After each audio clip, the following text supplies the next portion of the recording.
नमस्ते, आप सभी का स्वागत है एक नए वीडियो में। जैसा कि अभी हमारे देश में लोकसभा का चुनाव हो रहा है, तो लोकसभा के चुनाव में हम लोग अपने अपने सांसदों का चुनाव करते हैं।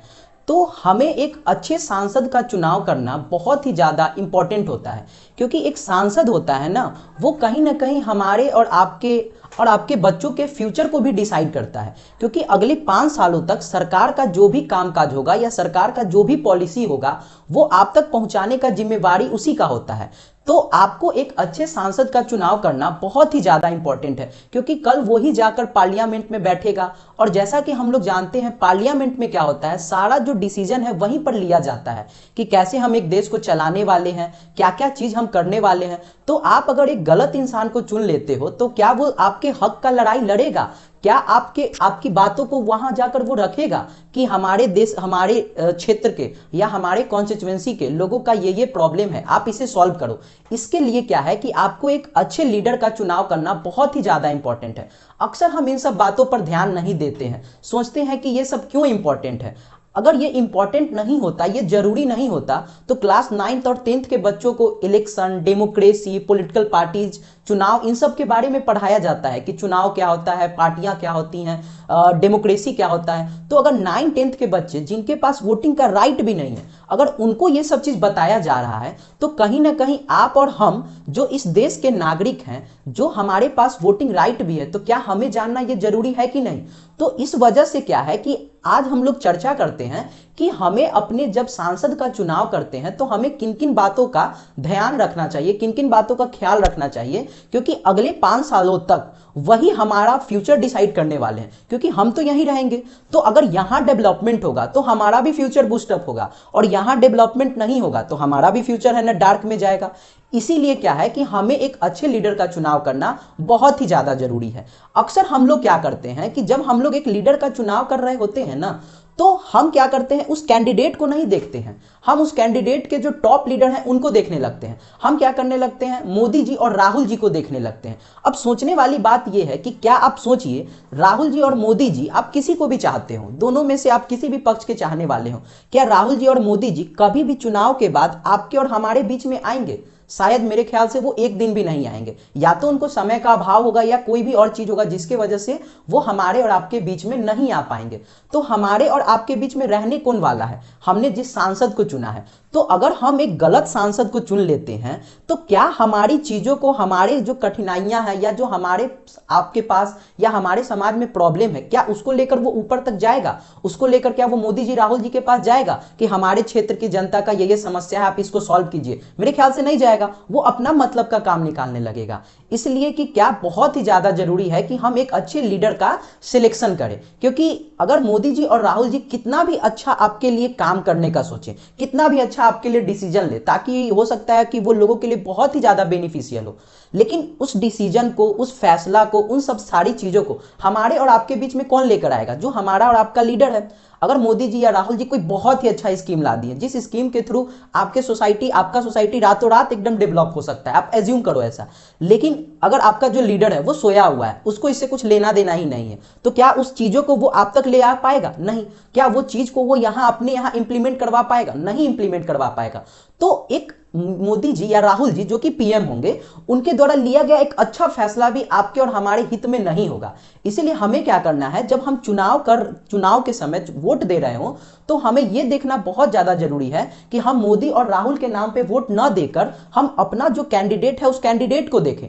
एक अच्छा नेता होता है ना, वो किसी भी पार्टी में हो सकता है वो बीजेपी में भी एक अच्छा नेता हो, और हो सकता है कांग्रेस में भी एक अच्छा नेता हो, या किसी और भी पार्टी में, आम आदमी पार्टी हो, सपा हो, बसपा हो, या कोई सा भी पार्टी हो। हर एक पार्टी में अच्छे लीडर होते हैं। तो हमें क्या करना है, या बहुत सारे इंडिविजुअल कैंडिडेट भी होते हैं जो अच्छे लीडर होते हैं। तो जब भी हम अपना कैंडिडेट का सिलेक्शन कर रहे हो, तो हम कैंडिडेट की न पार्टी को देखें, न उनके टॉप लीडर को देखें, हम उस कैंडिडेट को देखें। क्या वो कैंडिडेट हमारे आपके बीच का है?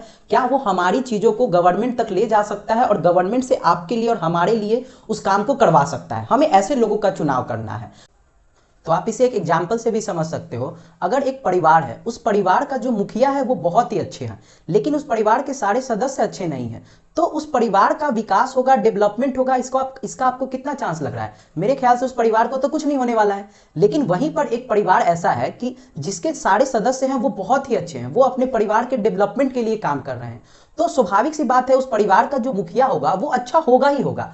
तो आप इससे क्या समझ रहे हो कि आप इसको ठीक अपनी कंट्री के कंटेक्स्ट में भी आप समझ सकते हो कि जैसा कि हमारा जो भारत देश है वो तो हमारा परिवार है, और उस भारत देश में जो हमारे सांसद हैं या जो हम लोग हैं ये सब क्या है? सदस्य हैं। और हमारे जो पीएम है वो एक तरह से मुखिया है, क्योंकि वही तो कंट्री को रन कर रहे होते हैं, वही कंट्री के डेवलपमेंट का, कि कंट्री को कैसे फंक्शनिंग करना है, कंट्री में क्या सब चीजें आएगा उसका वो डिसीजन ले रहे होते हैं। तो अगर हमारे परिवार के सारे सदस्य ही अच्छे नहीं होंगे तो मुखिया हमारा कितना भी अच्छा होगा, हमारा पीएम कितना भी अच्छा होगा, वो हमारे और आपके कितना भी भलाई के लिए सोचेगा, हमारा और आपका कोई भी डेवलपमेंट नहीं होने वाला है। समझे? सेम उसी तरह क्या है कि अगर हम और आप अच्छे होंगे तो हमारे मुखिया को भी अच्छा बनना ही होगा, उसको भी हमारे और आपके लिए सोचना ही होगा। अगर वो हमारे और आपके लिए नहीं सोचेगा तो हम उसको मजबूर कर सकते हैं, हम उसको कह सकते हैं कि आप हमारे और आपके भलाई के लिए नहीं सोच रहे हो, तो फिर हम आपको मुखिया क्यों बनाए? तो उसको आपके और हमारे भलाई के लिए डिसीजन लेना ही लेना होगा।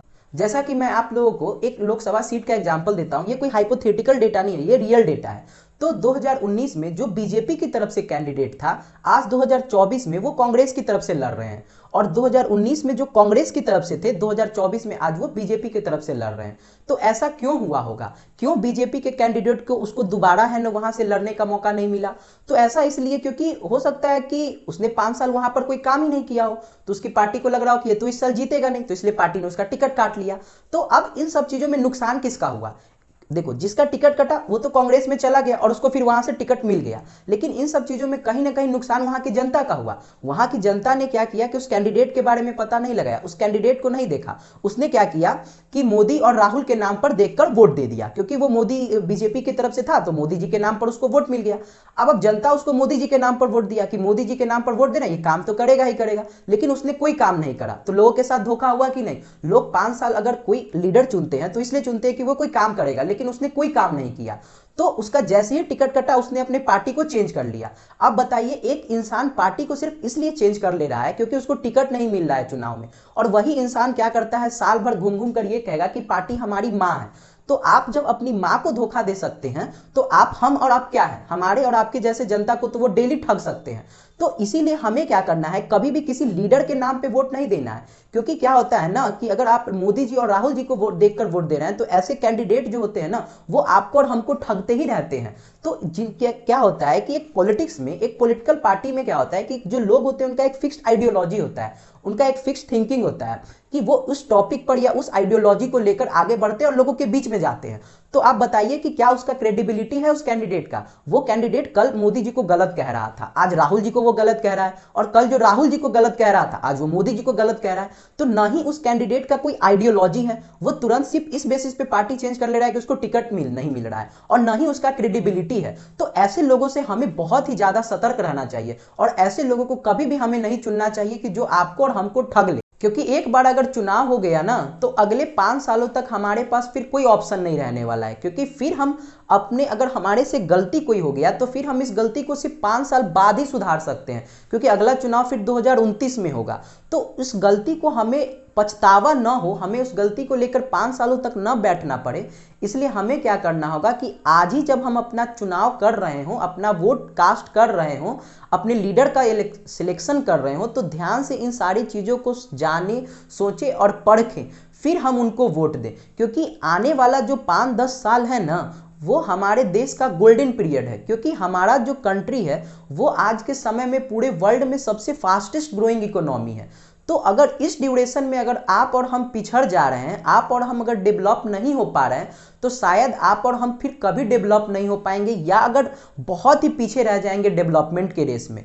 तो हमें एक अच्छे कैंडिडेट और लीडर का चुनाव करना बहुत ही ज़्यादा इंपॉर्टेंट है, क्योंकि वही सारी सरकारी योजनाओं को हम तक लेकर आएगा और हमारी बातों को सरकार तक लेकर जाएगा, और हमारे और आपके लिए अच्छा डिसीजन लेकर आएगा, जिससे हमारे और आपका डेवलपमेंट हो सके। तो इसीलिए कभी भी आप किसी अपने लीडर का चुनाव कर रहे हो तो आप इन सब चीज़ों को बहुत ही ध्यान से देखना।